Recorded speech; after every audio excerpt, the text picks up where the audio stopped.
With family members and special guests in attendance on the floor of the Assembly, Speaker Anthony Rendon acknowledged that it was a special day, but he also said his conscience wouldn't allow him to let it go by without calling out President-elect Donald Trump. White nationalists and anti-Semites have no business working in the White House. He rejected the call for unity and healing after a divisive presidential campaign. Californians should be wary of the national calls for unity and healing. Californians do not need healing. We need to fight. With that, he introduced a resolution sending a letter to Congress rejecting calls for mass deportation of immigrants and that they be afforded due process. He doesn't even take office for 46 days, and already we have a resolution that seeks to flare up tensions between communities. I'm sad. I'm disgusted by some of the rhetoric.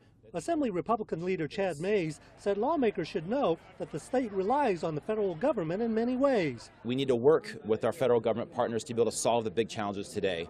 We don't need to be adversarial. We don't need to be partisan. The election is over. The resolution passed with 2 Republicans voting with Democrats. The state Senate, led by Kevin DeLeon, passed a similar resolution supporting the state's immigrants.